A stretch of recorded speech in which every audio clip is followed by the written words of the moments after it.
नमस्कार, आदाब, जय भीम, सत श्री अकाल। मैं हूँ माजिद सिद्दीकी और आप देख रहे हैं फोकस हिंदुस्तान न्यूज़ चैनल। आज की ख़ास खबरें सब्सक्राइब करें, लाइक करें, शेयर करें। फिर आऊँगा एक ताज़ा खबर को लेकर माजिद सिद्दीकी।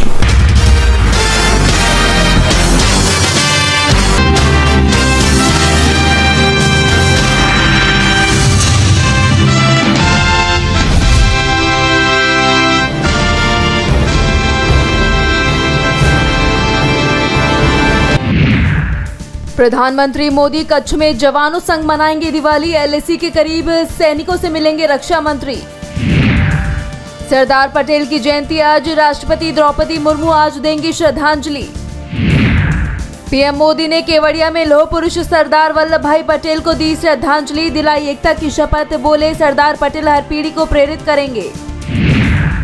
जम्मू कश्मीर के सीएम उमर अब्दुल्ला का बड़ा फैसला, सभी स्कूलों में कक्षा 9वीं तक पुराना एकेडमिक कैलेंडर बहाल, अब नवंबर में होगी वार्षिक परीक्षा। पीएम मोदी के गुजरात दौरे का दूसरा दिन आज, इंफ्रास्ट्रक्चर और विकास परियोजनाओं का करेंगे उद्घाटन और शिलान्यास। अरुणाचल प्रदेश के दौरे पर रक्षा मंत्री राजनाथ सिंह और केंद्रीय मंत्री किरेन रिजिजू सेना के अधिकारियों से करेंगे मुलाकात।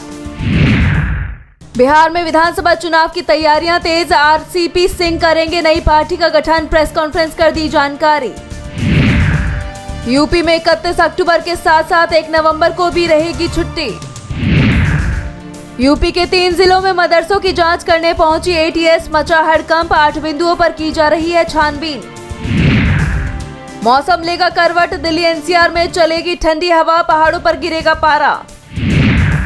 स्पेन में 3 दशक बाद सबसे भीषण बाढ़, 95 की गई जान, सड़कों पर बहती नजर आई कारें। इजरायली बमबारी में लेबनान के 2790 लोगों की गई जान, अब प्राचीन शहर बालबेक पर ताबड़तोड़ हमले। रूस की मदद करने पर अमेरिका का कड़ा एक्शन, भारतीय समेत 398 कंपनियों पर लगाया प्रतिबंध। पाकिस्तान हमारे नागरिकों की सुरक्षा के लिए कदम उठाए, चीन ने पाक को फिर हड़काया। पूर्वी लद्दाख में भारत चीन के सैनिकों की हो रही वापसी, चीनी विदेश मंत्रालय ने दिया बयान। एनएसई ने रचा इतिहास, अक्टूबर में 20 करोड़ ग्राहक अकाउंट्स को किया पार, महाराष्ट्र पहले स्थान पर। दिल्ली में सस्ते घर खरीदने का सुनहरा मौका, जल्द शुरू होगी फ्लैटों की बुकिंग। छोटी दिवाली की रोशनी में नहाया बाजार, काशी में जमकर हुआ कारोबार। आसान होगी अयोध्या से जनकपुर की राह, दरभंगा से बिछेगी डबल लाइन। दिल्ली मेट्रो में सफर करने वालों के लिए जरूरी खबर, दिल्ली मेट्रो ने दीपावली के चलते मेट्रो के शेड्यूल में किया थोड़ा सा बदलाव, रात 10 बजे तक ही चलेंगी मेट्रो।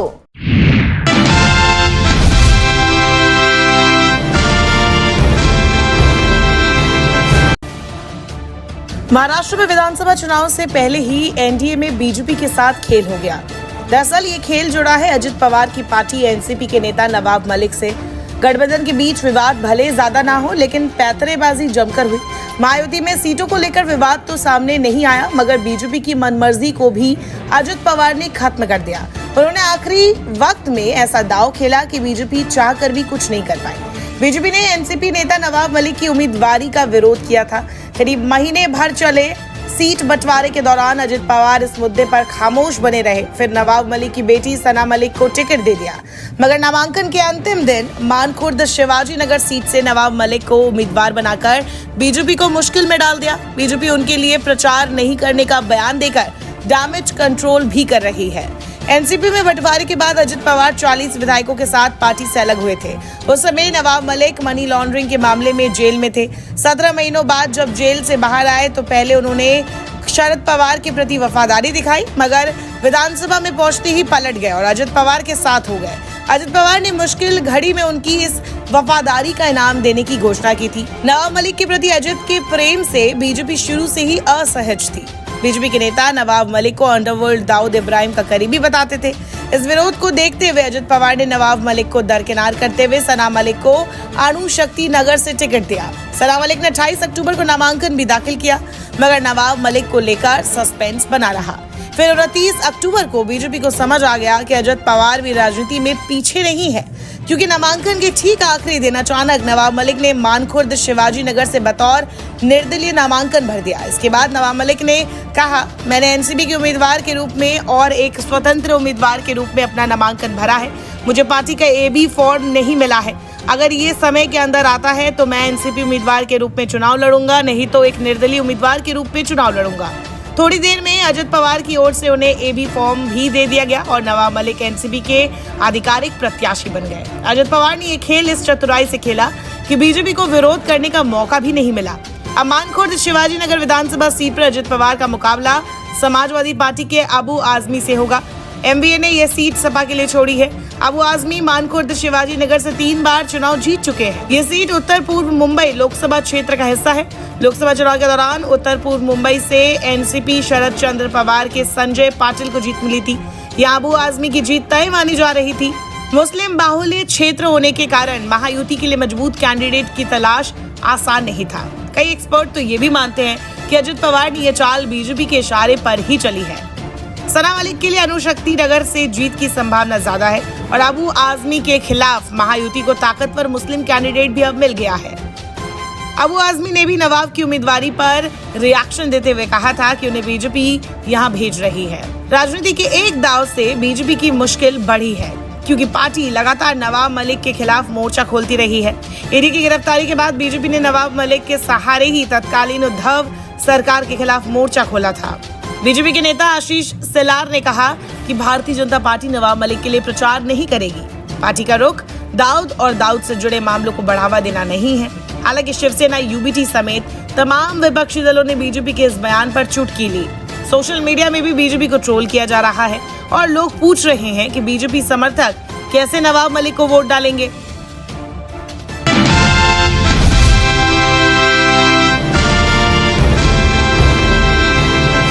आग लगी जो शौचालय लगे वो कैसे जाएगा? शौचालय में जो आदमी बैठा है वो कैसे जाएगा? क्योंकि आदमी इधर जगह है नहीं। किसी भी बाथरूम लग सकता है तो वो कैसे जाएगा? कुछ दिन पहले ही भारतीय रेलवे ने दिवाली और छठ पूजा पर होने वाली भीड़ को ध्यान में रखते हुए एक बड़ा ऐलान किया। रेल मंत्री अश्विनी वैष्णव ने कहा था कि रेलवे ने खास तौर पर 7,000 स्पेशल ट्रेनों को चलाने का फैसला लिया है। अतिरिक्त ट्रेन सर्विस के जरिए हर दिन 2 लाख अतिरिक्त यात्री अपनी मंजिल तक पहुंच सकेंगे। हालांकि इस बार भी इन स्पेशल ट्रेनों का कुछ खास फायदा होता नहीं दिख रहा है और विपक्ष ने इस मुद्दे पर सरकार को लगातार घेरना भी जारी रखा है। मुंबई के बांद्रा स्टेशन पर ट्रेन पकड़ने के दौरान ऐसी भगदड़ मची कि 10 लोग घायल हो गए। कोई किसी के ऊपर चढ़ा तो किसी का सामान भी पीछे छूट गया। राहुल गांधी ने 29 अक्टूबर को ट्रेन की इस दिक्कत पर सरकार पर सवाल उठाए। वीडियो भी शेयर किया जो कांग्रेस ने दिल्ली के आनंद विहार रेलवे स्टेशन के होने का दावा किया। इतना छोटा जगह में 15 आदमी एडजस्ट किया है, कोई सुविधा नहीं है। सरकार जो है ना एक घोषणा दे रही, झूठ फूस बोल रही है कि ये किया हूँ, कुछ भी नहीं किया। अगर करता तो नहीं देता यहाँ से ट्रेन। आप बताइए, यहाँ कोई सुविधा नहीं है। यहाँ ट्रेन वाले का यहाँ मतलब कि सीधा माफिया का मतलब है। पुलिस वाला अपना मनमानी चलाता है और सबको सीट देता है पैसा लेके। हम लोग 3 बजे भोर से खड़े हैं, अभी सीट नहीं मिला है, बाथरूम में खड़ा है। मुंबई के बांद्रा स्टेशन पर एक्सप्रेस ट्रेन में चढ़ते समय भगदड़ की चौंकाने वाली घटना इस वक्त चर्चा में है। यहाँ मची भगदड़ के बाद पश्चिम रेलवे की सुरक्षा इंतजामात पर कई सवाल उठाए गए। हालांकि इस घटना में यात्रियों की गलती भी किसी से छिपी नहीं। त्योहारों पर अपने घर जाने की आस में यात्री अपनी जान की भी परवाह नहीं करते हैं, जो इस भगदड़ का सबसे पहला कारण था। इस घटना के बारे में बताएं तो बांद्रा से गोरखपुर जाने वाली 05051 दिवाली स्पेशल ट्रेन 16 घंटे की देरी से चल रही थी। जब ट्रेन के यात्रियों को देरी के बारे में पता चला तो वो ट्रेन 22921 गोरखपुर अंत्योदय एक्सप्रेस पे चढ़ने के लिए दौड़ पड़े, जिससे भगदड़ मच गई क्योंकि यात्रियों को 34 घंटे की यात्रा आराम से करनी थी। रात के समय पर्याप्त सुरक्षा कर्मी भी मौजूद नहीं थे जो भीड़ को काबू कर सके। उस समय करीब 3000 यात्री स्टेशन पर मौजूद थे। त्योहारों के समय ट्रेनों का लेट होना, भगदड़ मचना, असुविधा होना, ये सब अब आम बात हो गई है। ये दिक्कतें उस तबके को और भी ज्यादा होती है जो जनरल क्लास में सफर करते हैं। रेलवे हर साल ये आश्वासन देता है, लेकिन इसका कुछ खास असर देखने को नहीं मिलता। कभी भीड़ टॉयलेट में घुसकर सफर करती है तो कभी जमीन पर कीड़े की तरह लेटकर। रेलवे हर साल तैयारी तो करता है, लेकिन उसकी जमीनी हकीकत कुछ और होती है। यूपी में विपक्ष की सबसे बड़ी पार्टी समाजवादी पार्टी के मुखिया अखिलेश यादव ने भी 30 अक्टूबर को इस मुद्दे पर सरकार पर तंज कसा। उन्होंने एक आर्टिकल की तस्वीर शेयर की और लिखा, भाजपा सरकार ने रेलगाड़ी को झेल गाड़ी बना दिया है। रेलवे की टिकट खिड़की को झेलो, रेलवे की वेबसाइट के नखरे झेलो, रेलवे के महादलालों को झेलो, रेलवे स्टेशन पर परेशानी झेलो, रेलवे प्लेटफॉर्म पर भीड़ झेलो, ट्रेन में प्रवेश के लिए धक्का मुक्की झेलो, रिजर्व सीट पर अनाधिकृत लोगों को झेलो, ट्रेन के अंदर चोरी के डर को झेलो। यात्री कहे आज का नहीं चाहिए भाजपा। खैर, विपक्ष का तो काम है कि वो सरकार को हर मुद्दे पर घेरे, लेकिन आम लोग जो कांग्रेस की बनाए गए वीडियो में दिख रहे हैं, उनका क्या?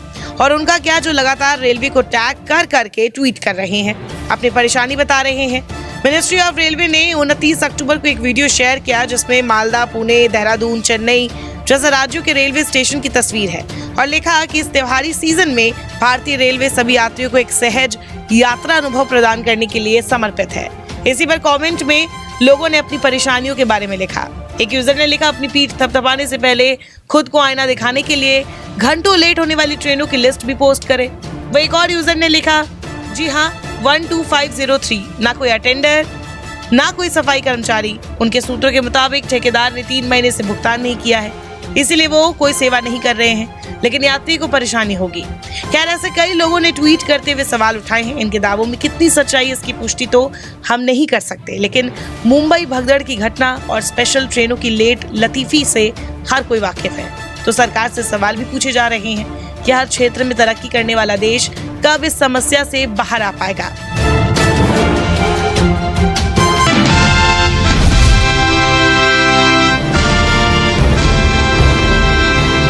झारखंड में विधानसभा की 81 सीटों पर चुनाव हो रहे हैं।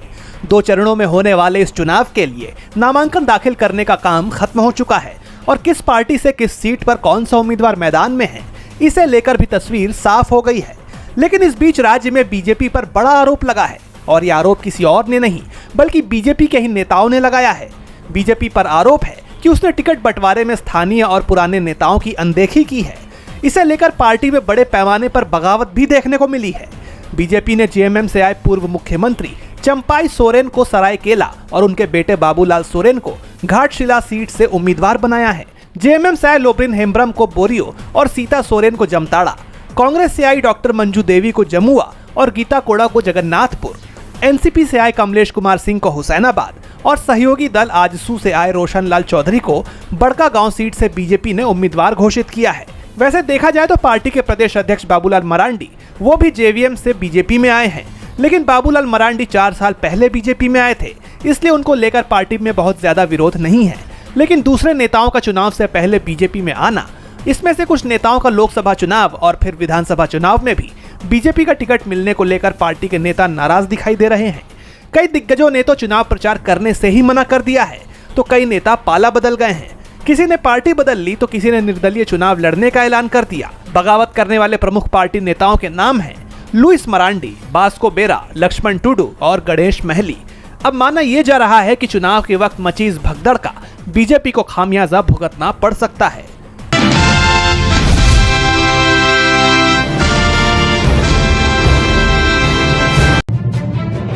इजराइल और लेबनान आतंकियों हिजबुल्लाह के खिलाफ जंग लगातार खतरनाक होती जा रही है। हसन नसरुल्लाह के खात्मे के बाद हिजबुल्लाह की कमान नई कासिम के कंधों पर है। उन्होंने बतौर हिजबुल्लाह प्रमुख अपनी पहली ही स्पीच में इजराइल पर जमकर भड़ास निकाली।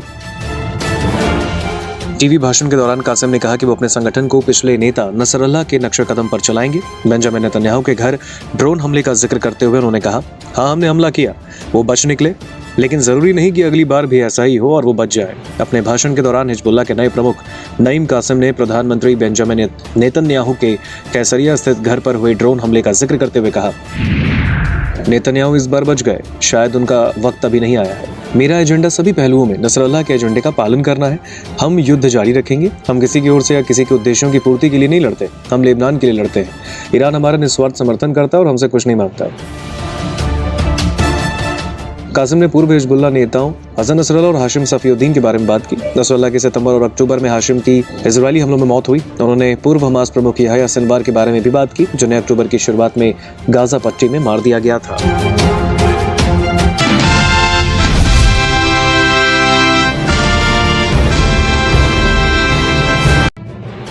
मिडिल ईस्ट में व्याप्त तनाव और गाजा पर इजरायली हमलों के बीच सऊदी अरब ने अब यहूदी देश इजराइल के खिलाफ मोर्चा खोल दिया। सऊदी अरब में फिलिस्तीनी राज्य की स्थापना के लिए इजराइल पर दबाव बनाने के लिए रियाद में एक नए अंतर्राष्ट्रीय महागठबंधन की पहली बैठक की मेजबानी की।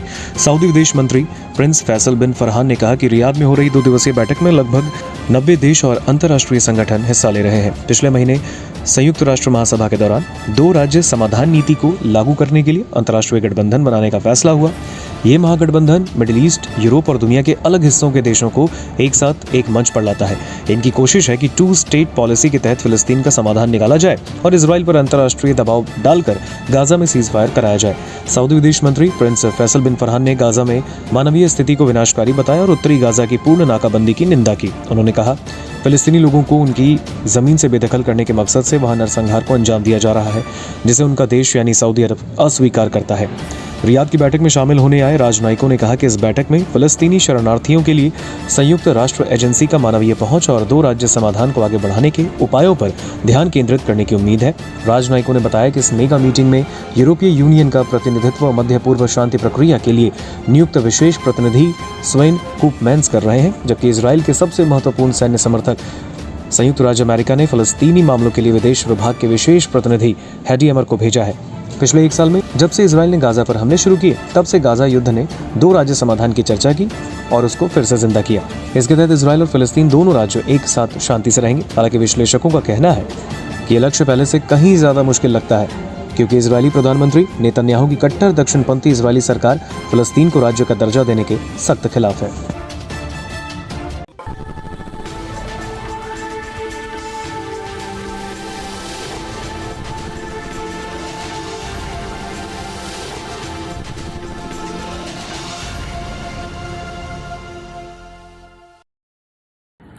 दोस्तों, आज मैं आपको बताने वाला हूं कि अगर आपकी बॉडी में मैग्नीशियम की डेफिशिएंसी हो जाए तो आपको क्या क्या प्रॉब्लम हो सकती है। सबसे पहले इंसोमेनिया, नींद ना आना, स्लीपिंग डिसऑर्डर, इंसान सारी रात करवटें बदलता है, नींद नहीं आती, स्ट्रेस लेवल, एंजाइटी बढ़ जाती है इससे, क्योंकि कोर्टिसोल हार्मोन को रोकने में मदद करता है। और अगर आपकी बॉडी में मैग्नीशियम नहीं है तो कोर्टिसोल बढ़ जाता है, जिसकी वजह से स्ट्रेस और एंजाइटी हो जाती है।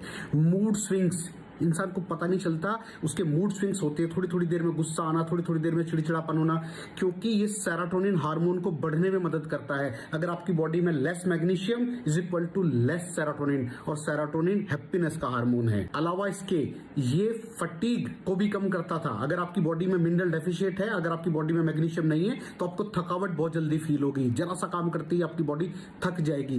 पुअर डाइजेस्टिव सिस्टम, ये डाइजेस्टिव सिस्टम को भी मैनेज करने में बड़ा शानदार रोल प्ले करता है, और अगर इसकी डेफिशिएंसी है तो कॉन्स्टिपेशन, डायरिया जैसी प्रॉब्लम हो जाती है। माइग्रेन, बहुत खतरनाक प्रॉब्लम है माइग्रेन। अगर डेफिशिएट है आपकी बॉडी मैग्नीशियम से तो आपको माइग्रेन की प्रॉब्लम भी हो सकती है। ब्लड प्रेशर, अगर आपकी बॉडी में मैग्नीशियम कम है तो आपको ब्लड प्रेशर की प्रॉब्लम हो सकती है। इरेगुलर हार्ट बीट, ये हार्ट बीट का बढ़ जाना, कम हो जाना, बढ़ जाना, कम हो जाना, मैग्नीशियम डेफिशिएट होने की निशानी है।